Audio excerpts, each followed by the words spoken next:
Padre Celestial, una vez más te agradecemos por las grandes bendiciones que has derramado sobre nosotros. Pedimos, Señor, al estudiar tu santa palabra hoy, que tu Espíritu Santo se manifieste en este lugar. Danos claridad de pensamiento y danos la disposición de practicar lo que estudiemos. Te lo pedimos en el precioso nombre de tu Hijo, Cristo Jesús. Amén. Quiero extenderle a todos los presentes un saludo muy cordial y una bienvenida a esta reunión. También quiero extender una cordial y sincera bienvenida a todos los que están viendo este programa en pantallas de televisión a través de todo el mundo de habla hispana. Estamos muy contentos de que nos estén acompañando. El título de nuestro tema de hoy es ¿Cómo desarrollar una fe omnipotente? Y queremos empezar nuestro estudio a donde comienza la Biblia, en Génesis, el capítulo 1 y el versículo 1. Génesis, el capítulo 1 y el versículo 1. Casi ni siquiera hay que buscarlo porque lo hemos leído tantas veces y es tan bien conocido por todos. Dice allí: en el principio creó Dios los cielos y la tierra. Ahora vamos a hacernos la pregunta: ¿cómo sabemos que Dios hizo al principio los cielos y la tierra? ¿Cuántos de los presentes estuvieron allí? Yo creo que ninguno de nosotros, yo sé que ninguno de nosotros estuvimos allí. Entonces, ¿cómo podemos saber que en realidad Dios hizo los cielos y la tierra en el principio? Si lo pensamos bien, podría haber otras explicaciones posibles del origen del universo. Por ejemplo, podría haber aparecido por generación espontánea. Podría haber aparecido por la creación progresiva o por la evolución. O podría ser el resultado de una gran explosión cósmica. O aún podría ser el resultado de diseño inteligente, no necesariamente una persona, sino una energía universal que crea. Es decir, hay muchas posibles explicaciones de cómo se originó el universo. La pregunta clave es: ¿cómo podemos estar seguros nosotros de que fue Dios el que hizo este mundo o los cielos y la tierra, como dice en Génesis 1 y el versículo 1? La respuesta la tenemos en el libro de Hebreos, el capítulo 11 y el versículo 3. Hebreos, el capítulo 11 y el versículo 3.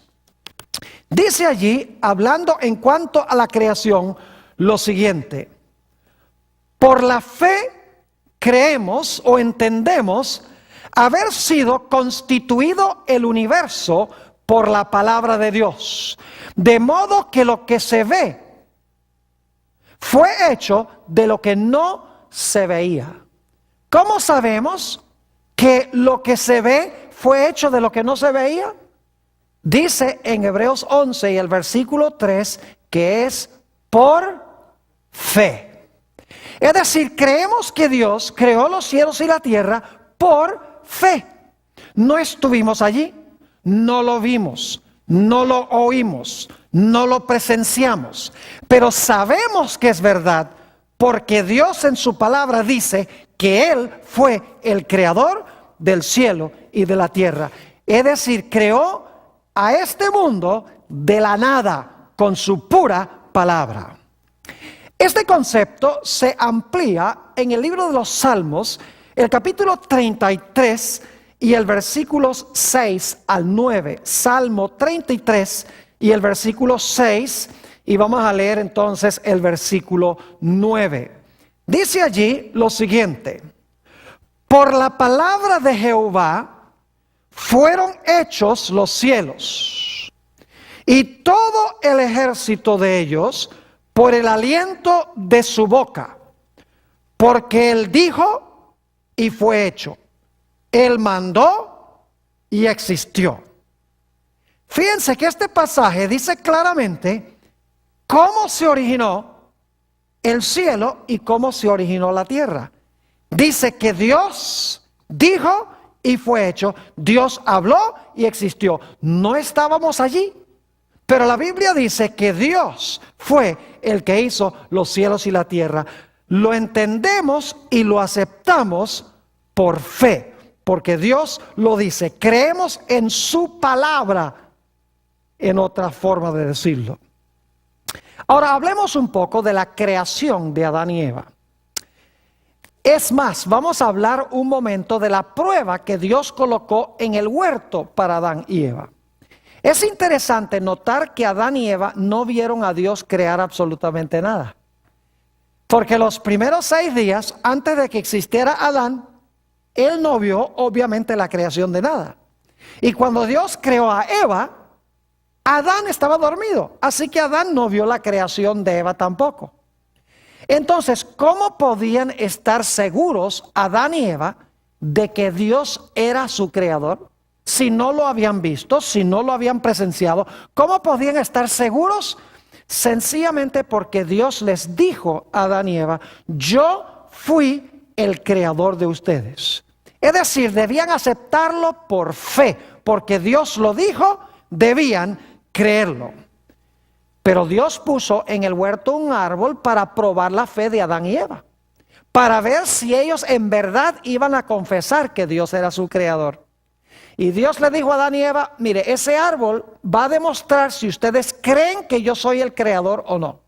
Si ustedes respetan mi árbol, significa que ustedes creen mi historia. Si ustedes deciden comer del árbol, significa que ustedes no creen mi historia, porque ustedes son los que van a querer hacerse Dios. Así que Adán y Eva debían abstenerse de comer del árbol sencillamente porque Dios lo dijo. Dios no explicó por qué no podían comer del árbol, les dijo las consecuencias, pero no les dijo el árbol está envenenado, el árbol tiene cierta historia, no les explicó nada. Sencillamente les dijo: no coman del árbol. Y ellos sencillamente debían creer la palabra que Dios les habló y no comer del árbol. Es decir, debían vivir por fe en la palabra de Dios. Debían vivir no por vista, porque el fruto se veía muy bonito. No debían vivir por los razonamientos de la serpiente, porque lo que decía era muy lógico.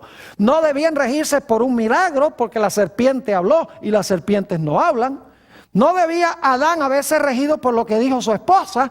Es decir, no debían escuchar ninguna voz, sino la voz de Dios. Debían obedecer la palabra de Dios. Debían confiar en lo que Dios dijo. Es decir, debían tener fe en la santa palabra de Dios. Era su única protección: creer la palabra de Dios y obedecerla.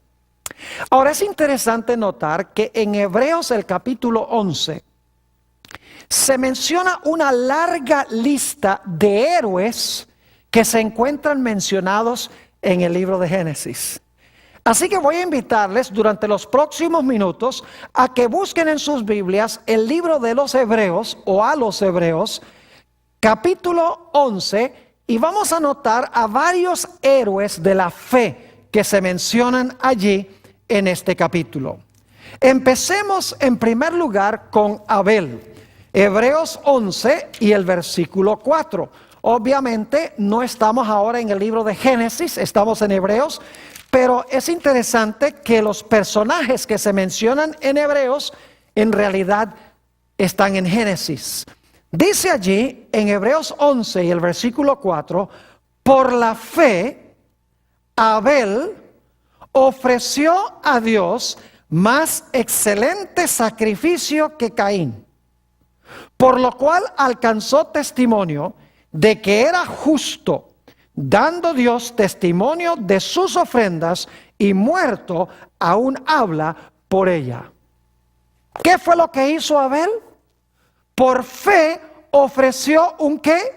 Ofreció un mejor sacrificio que Caín. Ahora, ¿en qué sentido fue que Abel tuvo fe en ofrecer el sacrificio? Empezamos a detectar en la historia, en el libro de Génesis, que Abel vio algo muy especial en ese sacrificio. Él tuvo fe en ese sacrificio, Porque ese sacrificio, sabía él, representaba al Cordero de Dios que iba a venir en el futuro para redimir a la raza humana. Es decir, la fe que tuvo Abel era una fe de que ese sacrificio representaba a Jesús, quien iba a venir a morir por los pecados de la raza humana. Todavía no había sucedido. Iba a suceder 4000 años más adelante. Y sin embargo, Abel por fe ofreció el sacrificio y de esta manera confesó que creía que iba a venir en el futuro el Mesías.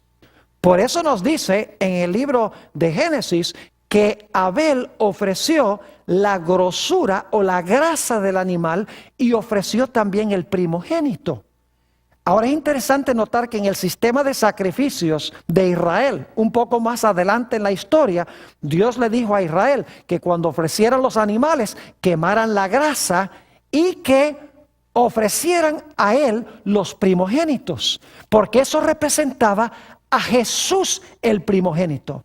La grasa representa el pecado que tenía que ser consumido. Es decir, Abel cuando ofreció los primogénitos y ofreció la grosura, ya entendía que ese sacrificio representaba el sacrificio futuro de Jesús en la cruz. Por fe, Abel creyó que Jesús iba a venir en el futuro para redimirlo del pecado. Por el otro lado, Caín no creyó eso. Por eso él no ofreció un sacrificio de un animal, sino que trajo los frutos de la tierra. Ahora el próximo héroe que se menciona es Enoc. Vamos a Hebreos nuevamente, el capítulo 11 y el versículo 5. Hebreos el capítulo 11 y el versículo 5. Este es otro gran héroe de la fe. Dice allí en el versículo 5, por la fe Enoc fue traspuesto para no ver muerte, y no fue hallado, porque lo traspuso Dios. Y antes que fuese traspuesto, tuvo testimonio de haber ¿qué? De haber agradado a Dios. Fíjense que aquí dice que por la fe Enoc fue traspuesto para no ver ¿qué cosa? La muerte. Es decir, Enoc ni siquiera sufrió la muerte física. Fue trasladado al cielo de entre los vivos. Ahora surge la pregunta, ¿en qué tenía fe Enoc? La respuesta la encontramos en Génesis el capítulo 5 y el versículo 24, donde nos dice que antes que Enoc fuese traspuesto, él caminó con Dios. Ahora, ¿en qué fue lo que tuvo Enoc fe? Cuando el texto dice que caminó con Dios y agradó a Dios, esto es una indicación de que Abel tenía su mente constantemente con el Señor en el cielo.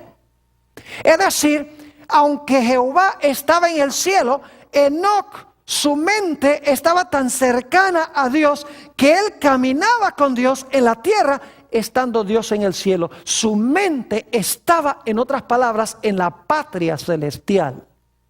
Aunque su cuerpo estaba en la tierra, aunque en la tierra cumplía sus deberes diarios, en realidad él sabía que esta tierra no era su hogar. Es más, en Hebreos 11, unos versículos más adelante, dice que todos estos héroes buscaban una ciudad cuyo creador y artífice es Dios. Y sabían que en esta tierra eran extranjeros y peregrinos que buscaban una patria, que era la patria celestial. Es decir, Enoc, su mente estaba tan identificada con Dios en el cielo, por fe, no estando allí personalmente, ni estando por vista, sino estando por fe, que finalmente Dios le dijo: Enoc, ya de nada vale que tú estés acá nada más por fe, nada más en tu mente. Yo quiero traerte acá personalmente para que sigamos caminando por la santa ciudad juntos. Es decir, Enoc tuvo fe en la patria celestial. Caminó espiritualmente con Dios y Dios se lo llevó porque su mente estaba allá. Él sabía que había una patria celestial, aunque nunca la había visto con sus ojos físicos, porque Dios le dijo que había una patria celestial. No por vista, sino por fe. El siguiente versículo que quiero leer es Hebreos 11 y el versículo 6. Escuchen bien lo que dice Dios. Hebreos 11 y el versículo 6. Dice, pero sin fe es imposible agradar a Dios, porque es necesario que el que se acerca a Dios crea que le hay y que es galardonador de los que le buscan. Ahí vemos claramente la fe que tenía Enoc. Enoc agradó a Dios porque tenía fe en Dios, porque él sabía que Dios es el que galardona a sus hijos, y Dios galardonó a Enoc llevándoselo al cielo porque agradó a Dios. El siguiente ejemplo que quiero que notemos se encuentra en Hebreos 11 y el versículo 7. Es el caso de Noé, que se menciona en Génesis 6 al 9. Fíjense lo que dice allí en Hebreos 11, 7. Por la fe, Noé, cuando fue advertido por Dios acerca de cosas que aún no se veían, con temor preparó el arca en que su casa se salvase. Y por esa fe condenó al mundo y fue hecho heredero de la justicia que viene por la que viene por la fe. Pregunto, ¿tenía Noé fe? Según esto sí. ¿Su fe fue recompensada? ¿Cómo no? Ahora, yo quiero ampliar un poquito más este asunto de la fe que tenía Noé. ¿Dios le hizo un mandato a Noé, sí o no? Claro que sí, Dios le habló. ¿Qué le dijo Dios a Noé? Va a llover, constrúyeme un ¿qué? Un arca. Yo pregunto, ¿había llovido alguna vez antes del diluvio? Nunca había llovido. ¿Tenía Noé que manifestar gran fe en construir un barco en tierra seca cuando nunca había llovido? Claro que sí. Así que Dios le dio un mandato a Noé. ¿Noé confió en lo que Dios le dijo, sí o no? Claro que confió. Le dijo a Dios, yo creo lo que tú me dices. Aunque nunca ha llovido, aunque tú me dices que haga un barco en tierra seca, parece absurdo, pero si tú has dicho, yo tengo confianza y creo lo que tú dices. Y luego yo pregunto, ¿la fe de Noé se vio en acción? Claro que sí. No solamente le habló Dios en su palabra, no solamente creyó y confió en lo que Dios le dijo, sino que nos dice el texto que Noé actuó a base de lo que Dios le dijo. Es decir, la fe es confiar en Dios, es creer lo que Dios dice, suficientemente como para hacer lo que Dios nos dice. Ahora tenemos otro ejemplo de Génesis que se menciona en Hebreos el capítulo 11. El versículo 8 de Hebreos 11 habla de otro héroe y ese héroe fue Abraham. Dice en el versículo 8 de Hebreos 11, por la fe, Abraham siendo llamado, obedeció para salir al lugar que había de recibir como herencia y salió sin saber qué, sin saber a dónde iba. Dios le dio un mandato a Abraham, ¿sí o no? Claro, le dijo, Abraham, yo quiero que tú salgas.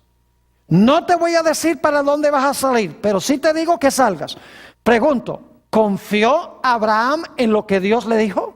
Claro que sí. Él dijo, si tú me dices que lo haga, yo creo lo que tú me estás diciendo. Pregunto, ¿Abraham actuó a base de lo que Dios le dijo? ¿Cómo no?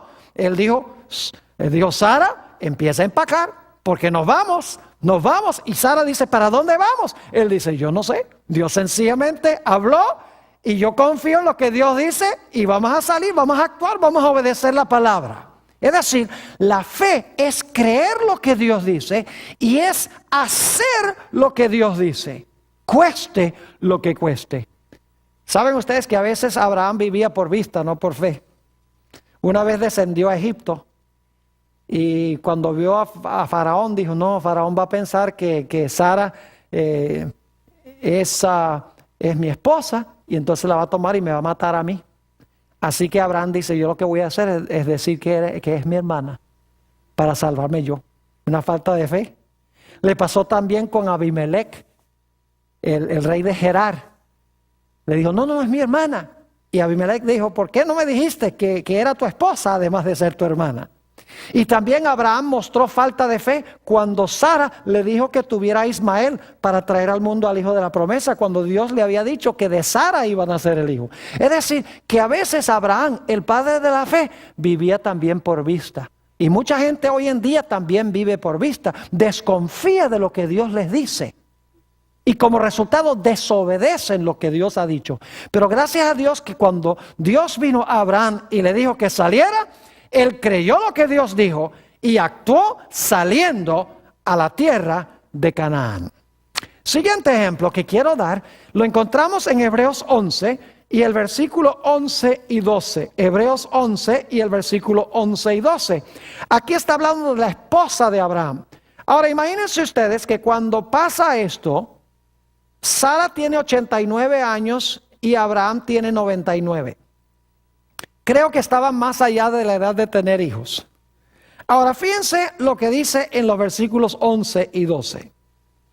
Por la fe también la misma Sara, siendo estéril, recibió fuerza para concebir y dio a luz aún fuera del tiempo de la edad. ¿Y por qué fue? Porque creyó que era fiel quien lo había prometido. Por lo cual también de uno y de ese ya casi muerto salieron como las estrellas del cielo en multitud y como la arena innumerable que está a la orilla del mar. Dios le dice a Abraham y a Sara van a tener un hijo. Sara tiene 89 y Abraham tiene 99. Y empiezan a decir, ¿sí será verdad que se puede cumplir lo que Dios ha dicho? ¿Sí podemos confiar en lo que dice Dios? Al principio tuvieron a Ismael, desconfiaron de lo que Dios dijo. Pero luego llegó el momento en que Sara le dijo a Abraham, oye Abraham, tal vez deberíamos entonces tener relaciones sexuales. Porque Dios dijo que vamos a tener un hijo. Entonces vamos a actuar y vamos a tener relaciones. Y Dios se va a encargar de las consecuencias. Yo pregunto, ¿creyeron a Dios?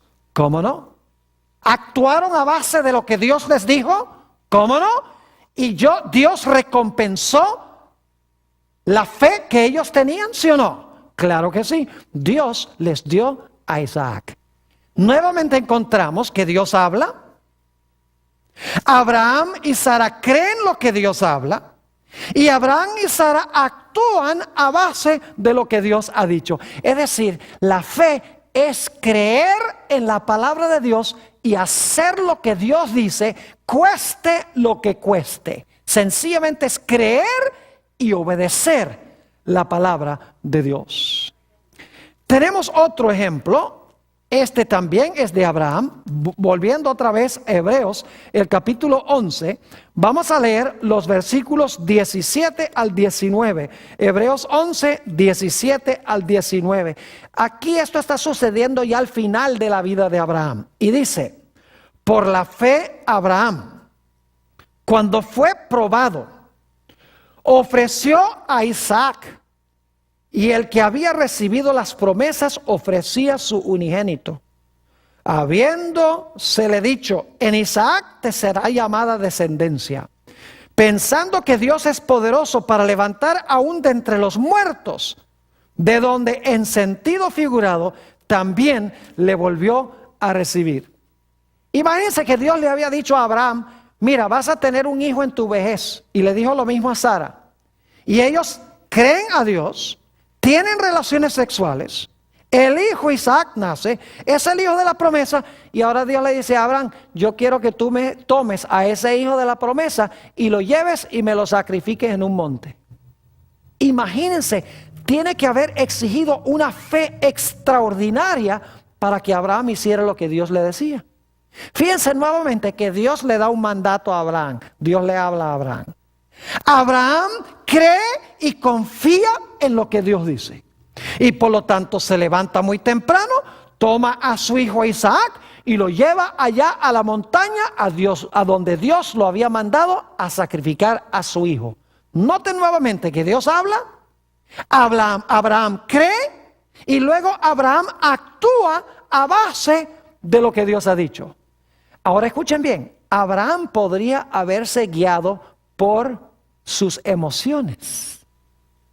Podría haber dicho, ay no, yo quiero mucho a Isaac, yo no puedo sacrificar a mi hijo. Podría haber actuado a base de razonamientos. Podría haber dicho, no, eso no es la voz de Dios. Dios no me va a mandar a matar a mi hijo, si es el de la promesa. Podría haber razonado.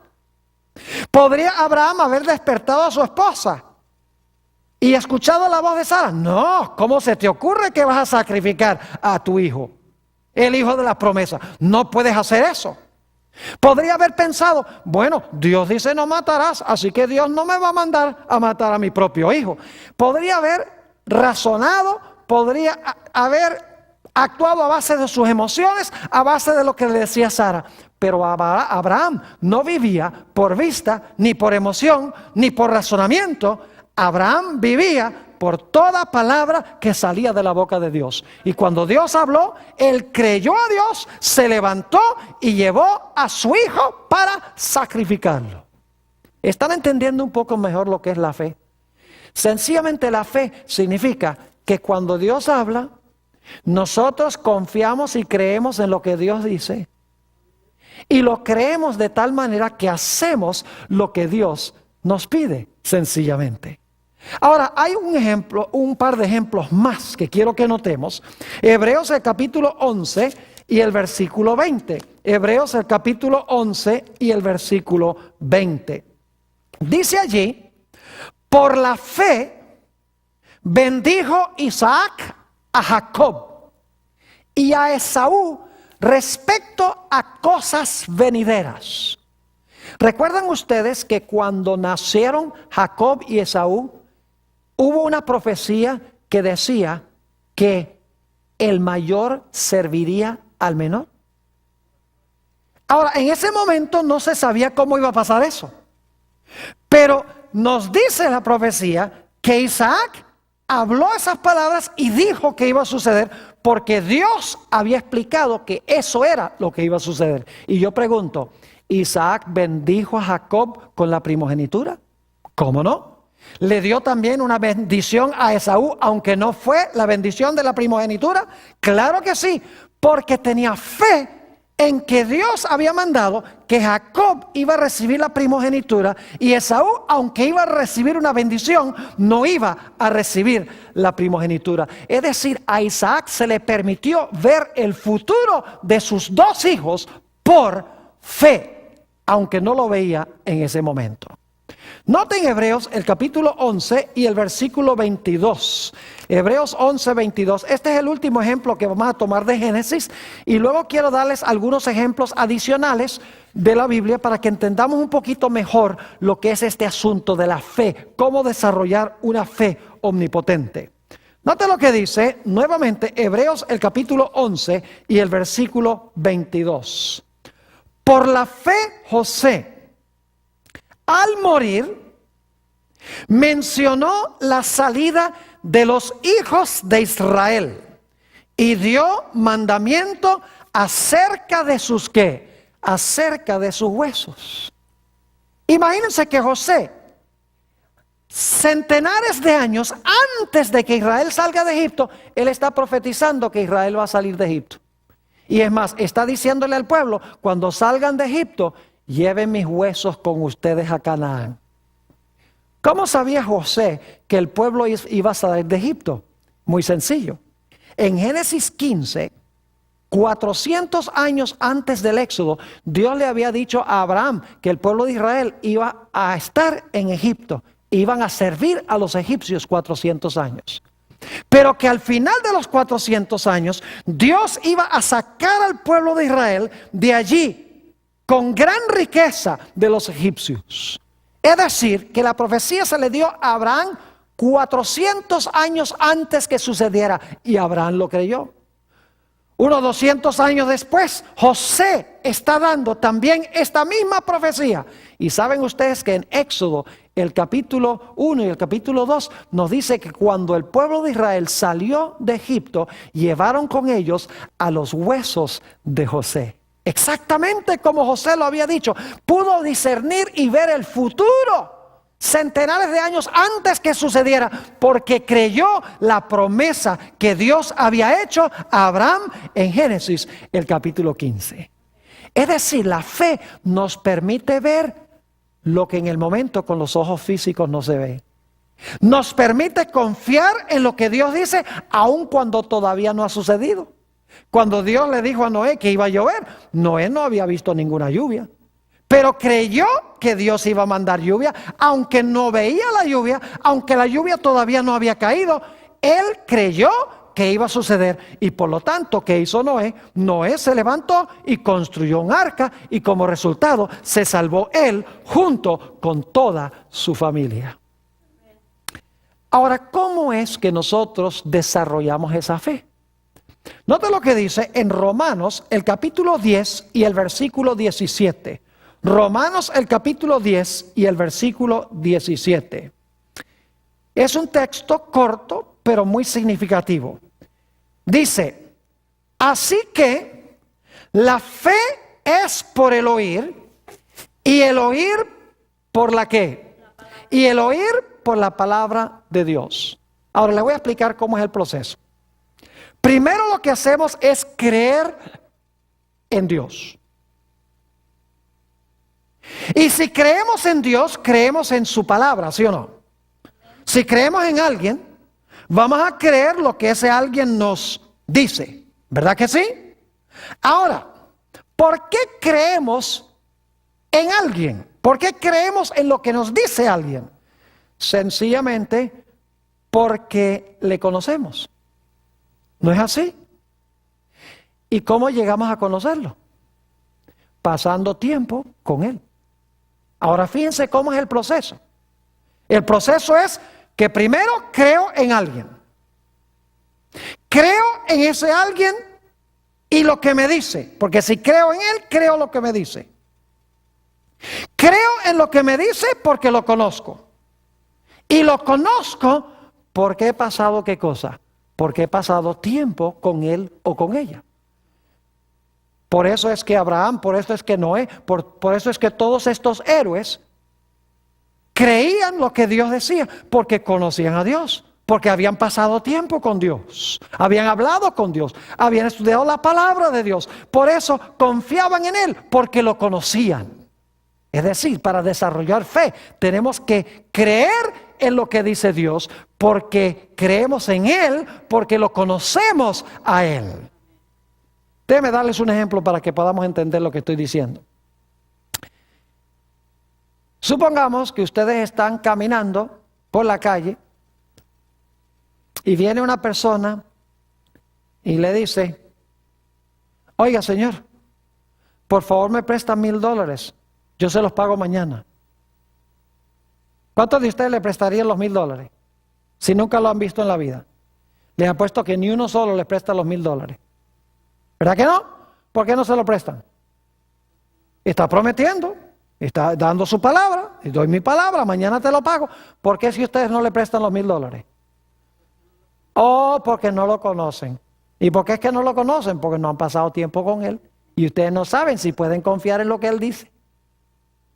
Pero ahora supongamos que ustedes tuvieran el dinero y que el pastor Bor viniera en la calle y le dijera, hermana, por favor usted podría prestarme $1,000. ¿Creen que la hermana me prestaría los $1,000? Claro que sí. Pues al pastor Bor yo le puedo prestar los $1,000 porque al pastor Bor yo lo conozco. Y como lo conozco, yo sé que puedo confiar en lo que él dice. Es decir, para confiar en la palabra de Dios tenemos que confiar en Dios. Y para confiar en Dios tenemos que haber pasado tiempo con Él y tenemos que conocerlo. Ahora, permítame darles algunos ejemplos en el Nuevo Testamento para que veamos cómo funciona esto. Los discípulos habían estado en el mar de Galilea pescando toda la noche y no habían pescado ni un resfriado. Nada. Ni un solo pescadito habían sacado. La próxima mañana se encuentran con Jesús en la ribera. Y Jesús se monta en el barco y le dice a Pedro, le dice a San Pedro, mira, vamos con el barco a alta mar. Y entonces Jesús le dice algo muy raro al apóstol Pedro. Fíjese que Jesús era carpintero y Pedro era pescador. Aquí hay un carpintero diciéndole algo muy raro a un pescador. Fíjese lo que dice Lucas 5 y el versículo 5. Dice, cuando terminó de hablar, dijo a Simón, boga mar adentro y echad vuestras redes para pescar. Ahora escuchen la respuesta de Simón. Respondiendo Simón le dijo, maestro, toda la noche hemos estado trabajando y nada hemos pescado. Pero ahora escuchen, mas en tu palabra echaré la red. Fíjense lo que dice Pedro. Lo que tú me estás pidiendo es que ridículo. No tiene sentido. Porque yo soy pescador, yo sé cuándo pescar y dónde pescar. Y de día no se pesca, porque los peces ven la red. Pero si tú me dices que lo haga, yo confío en lo que tú me dices y estoy dispuesto a echar la red. Y echó la red. Creyó la palabra de Jesús, porque creyó a Jesús, porque había pasado tiempo con Jesús. Y ahora echa la red. Y yo pregunto, ¿su fe es recompensada? Claro que sí. Dice que se llenó la red de tantos peces que no hallaban dónde poner todos los peces. Tuvieron que llamar a los otros pescadores para ayudarles a sacar los peces del agua. ¿Están entendiendo lo que es la fe? Significa creer en lo que Dios dice porque creemos en Él, porque le conocemos a Él. Es obedecer la palabra de Dios, no importa lo que pase. Porque conocemos a Jehová, conocemos a Dios. Tenemos otro ejemplo interesante y yo quiero leer este ejemplo, Juan 4 y el versículo 46 al 53. San Juan 4 y el versículo 46 al 53. Dice aquí, vino pues Jesús otra vez a Caná de Galilea, donde había convertido el agua en vino. Y había en Capernaum un oficial del rey, cuyo hijo estaba enfermo. Cuando oyó que Jesús había llegado de Judea a Galilea, vino y le rogó que descendiese y sanase a su hijo, que estaba a punto de morir. Pueden imaginarse la escena. Este padre angustiado, el hijo está por morir. El padre está en Caná y el hijo está en Capernaum. Sigue diciendo. Entonces Jesús le dijo, si no viereis señales y prodigios, no creeréis. Es decir, este hombre dice, bueno, si sanas a mi hijo, yo voy a creer en ti. Pero Jesús ahora le va a enseñar que debe creer en él antes de que sane a su hijo. Note lo que sigue diciendo. El oficial del rey le dijo, Señor, desciende antes que mi hijo muera. Jesús le dijo, ve, tu hijo vive. Y el hombre, ¿qué? Escuchen esto. Y el hombre creyó la palabra que Jesús le dijo y se fue. Sin ver el sanamiento del hijo, que dice, creyó que la palabra que le habló Jesús. Dice, cuando ya él descendía, sus siervos salieron a recibirle y le dieron nuevas diciendo, tu hijo vive. Entonces él les preguntó a qué hora había comenzado a estar mejor. Y le dijeron, y esta traducción no es correcta, dice ayer a las 7. En realidad en el griego dice a la hora séptima ayer. La hora séptima en la Biblia es a la 1 de la tarde. Es decir, Jesús lo había sanado al hijo el día anterior a la 1 de la tarde. Así que le dijeron ayer a las 7. Le dejó la fiebre. El padre entonces entendió que aquella era la hora en que Jesús le había dicho, tu hijo vive, y creyó él con toda su ¿qué? Con toda su familia. Ahora, ¿saben lo que es interesante en cuanto a esta historia? Caná no está muy lejos de Capernaum. En Caná estaba el padre y en Capernaum estaba el hijo. Ese hombre podría fácilmente haberse ido a la casa inmediatamente a la 1 de la tarde creyendo que Jesús había sanado a su hijo, pero dice, bueno, vamos a ver, porque ver es creer. Pero ¿saben algo? Ese hombre ni siquiera se angustió por llegar a su casa, porque él sabía que Jesús había dicho que su hijo estaba sanado y creyó lo que Jesús dijo sin verlo. Y cuando llegó el siguiente día y preguntó, los siervos le dijeron, no, si él fue sanado ayer a tal hora. Y el hombre dice, esa fue la hora en que Jesús dijo por su palabra que se iba a sanar. Es decir, el hombre ni siquiera sintió premura de llegar a la casa. Disfrutó de su viaje a la casa, oliendo las flores y disfrutando el paisaje. Ahora, es interesante un comentario que encontramos en el libro El Deseado de todas las gentes, página 171. Es una biografía sobre el Señor Jesús. Es la biografía más extraordinaria que jamás se haya escrito en cuanto a Jesús. Y yo quiero leer un comentario en cuanto a esta historia. Dice aquí, el noble, es decir, el padre de este niño, quería ver el cumplimiento de su oración antes de creer. Cuando llegó a donde Jesús dice, muéstrame el cumplimiento, entonces voy a creer. Ver para creer. Ahora escuchen. Pero tuvo que aceptar el acerto de Jesús de que su petición había sido oída y el beneficio otorgado. También nosotros tenemos que aprender esta lección. Nuestra fe en Cristo no debe estribar en que veamos o sintamos que Él nos oye. Debemos confiar en sus promesas. Cuando acudimos a Él con fe, toda petición alcanza el corazón de Dios. Cuando hemos pedido su bendición, debemos creer que la recibimos y agradecerle de que la hemos recibido. Es decir, antes de recibirla, debemos creer que la recibimos. Dice, luego debemos atender nuestros deberes, seguros de que la bendición se realizará cuando más la necesitemos. Cuando hayamos aprendido a hacer esto, sabremos que nuestras oraciones son contestadas.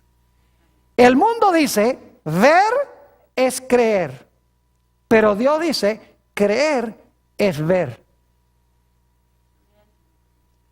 Si creemos, vemos lo que la gente normal, común y corriente no ve. Este padre, cuando Jesús le dijo, tu hijo está sano, él no tuvo que verlo.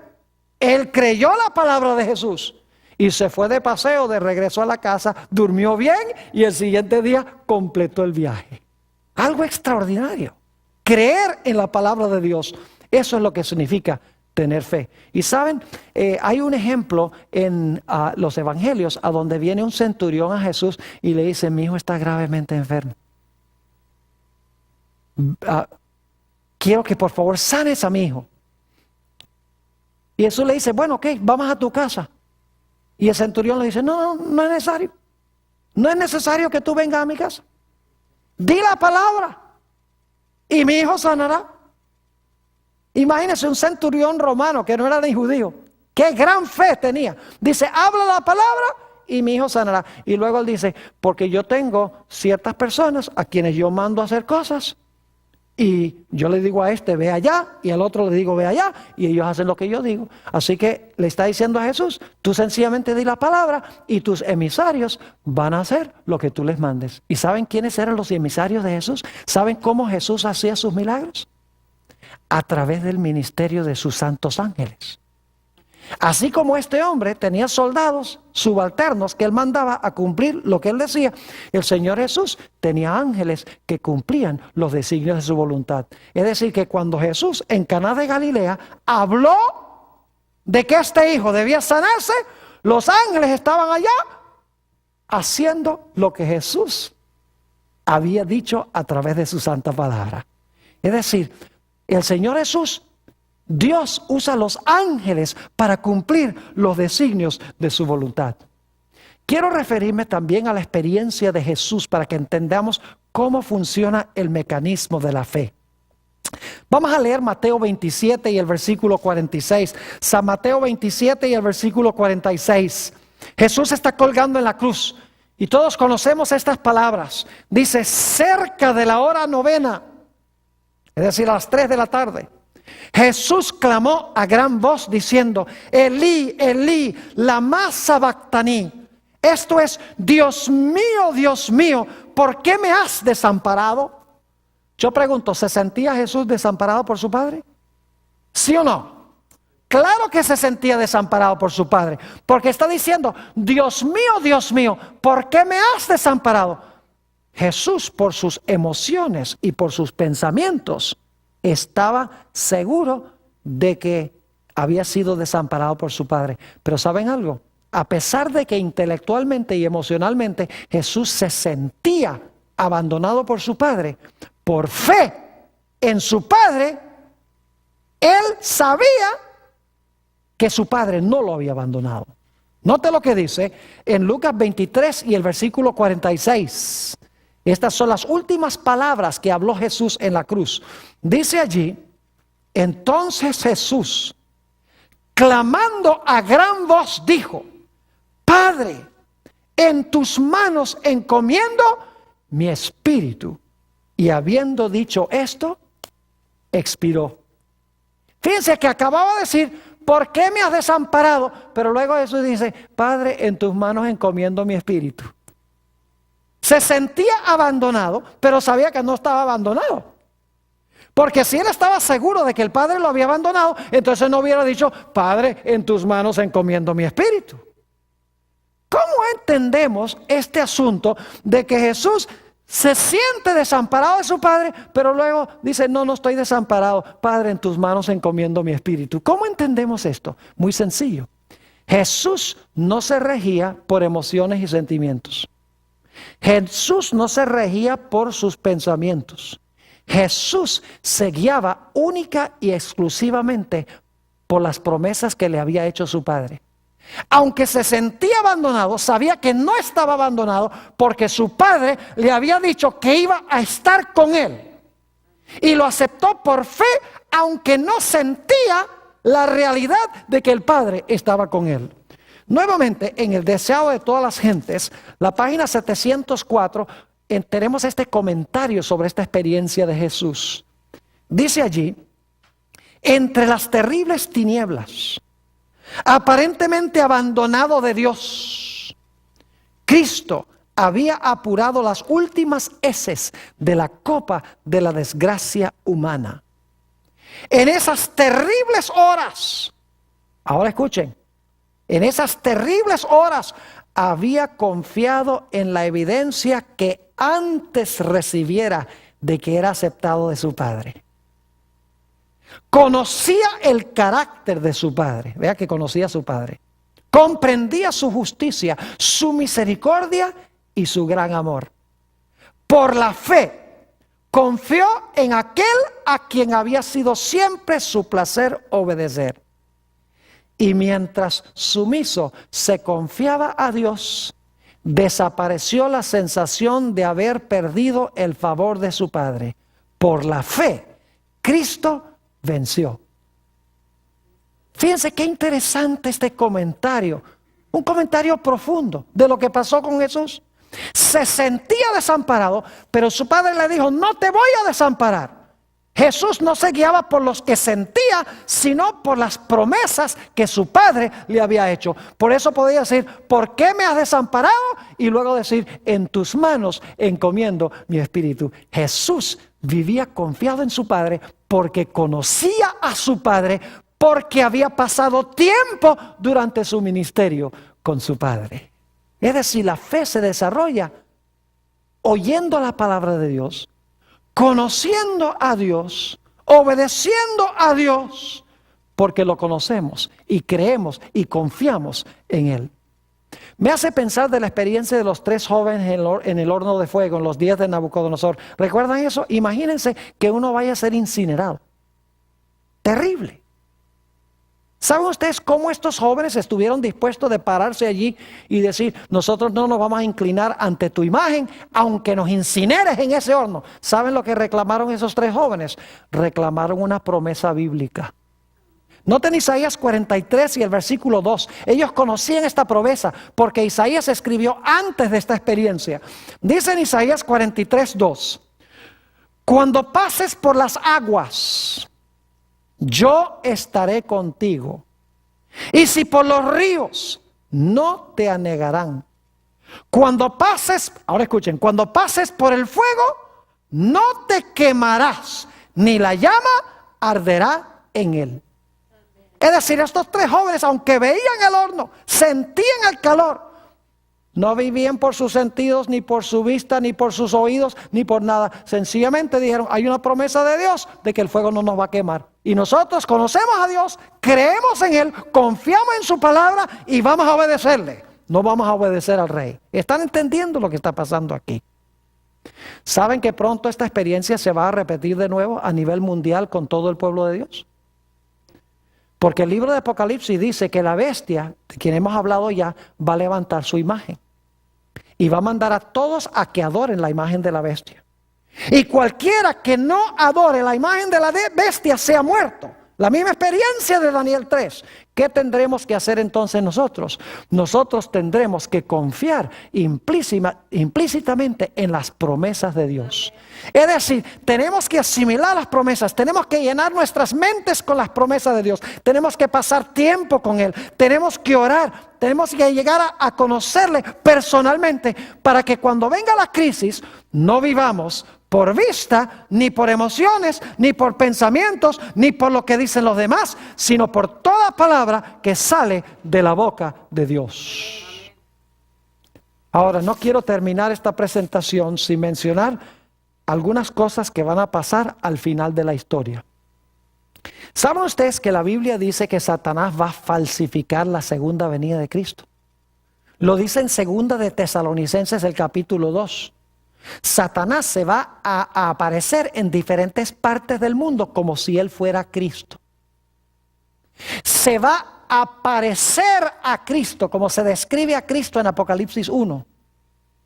Va a hablar las mismas palabras dulces y hermosas que hablaba Jesús, algunas de ellas por lo menos. Y dice que va a hacer milagros mentirosos. Muchos de los milagros que hacía Jesús los va a repetir. La pregunta clave es, ¿cómo vamos a saber nosotros que en realidad este no es Cristo? Si los ojos dicen que sí, los oídos dicen que sí, las emociones dicen que sí, ¿cómo vamos nosotros a saber que en realidad este no es Cristo? Por más que la mayoría del mundo diga que sí. La respuesta es que el pueblo de Dios va a conocer la palabra. Va a vivir por la palabra, no por sus emociones, no por sus sentidos, no por lo que dicen los demás, no por sus razonamientos, sino que van a vivir por la palabra de Dios. Y saben que la palabra de Dios dice que cuando Cristo venga no va a tocar la tierra. Y Satanás va a estar caminando por la tierra, haciendo milagros y hablando cosas bonitas como las que habló Jesús. Y aparentando ser Jesús, con toda la gloria. Pero el pueblo de Dios va a saber que no es Jesús, porque la Biblia dice que cuando Jesús venga seremos arrebatados en las nubes a recibir al Señor en el aire. Dice que los ángeles recogerán al pueblo de Dios de los 4 vientos. Seremos recogidos a Él, iremos a la casa de nuestro Padre. Cristo no vendrá a vivir aquí. Además de eso, Satanás va a enseñar ciertas cosas que son contrarias a la palabra de Dios. Por ejemplo, va a enseñar que el día de reposo ha sido cambiado del sábado al domingo. Así que en primer lugar sabremos que no es Cristo, porque la palabra de Dios dice cómo vendrá Cristo. Y en segundo lugar sabremos que Satanás no es Cristo, porque enseñará cosas que son contrarias ¿a qué? Contrarias a la santa palabra de Dios. Y tendremos que vivir por lo que dijo Jesús. No solo de pan vivirá el hombre, sino por toda palabra que sale de la boca de Dios. Saben que nosotros tenemos que aprender a vivir por fe. Me hace pensar de aquellas personas que dicen, oh pastor, a mí no me alcanza el dinero para devolver el diezmo. Es que yo después de pagar todas las cuentas yo no tengo para pagar el diezmo. Dios dice, trae todos los diezmos. Y Dios dice, si los traes, te voy a derramar una bendición hasta que sobreabunde. ¿Tenemos suficiente fe en Dios para cumplir lo que Él dice? ¿Lo conocemos suficientemente bien como para diezmar y saber que Dios va a arreglárselas con las consecuencias? Otro ejemplo es con el sábado. Saben que estuve en los últimos días allá en la ciudad de David, en Chiriquí, en Panamá. Y mientras estaba haciendo una entrevista en el radio, 2 personas entraron al estudio. Cuando terminé la grabación, salí y estas 2 personas que no eran adventistas, habían escuchado por radio cuando iban en su carro a la casa. Y cuando supieron que yo estaba en persona, ya porque transmiten muchos sermones grabados, cuando supieron que yo estaba en persona, dieron media vuelta y se vinieron a la estación para poder hablar conmigo. Y cuando me encontré con ellos, me dijeron: pastor, queremos que sepa que lo que usted ha estado compartiendo es una gran bendición para nuestra vida espiritual. Dijeron: nosotros no somos adventistas, pero ya hemos tomado nuestra decisión de que vamos a guardar el sábado, aunque perdamos nuestros trabajos. Vamos a obedecer a Dios y Dios va a cumplir su palabra con nosotros y va a arreglárselas con nosotros. Mis queridos hermanos y amigos, nosotros tenemos que vivir por fe como vivían los héroes de Génesis, como vivía Jesús, como vivieron todas las personas que en realidad albergaban a Cristo en su corazón. Nuestra única salvaguardia en los últimos días va a ser confiar en lo que Dios dice.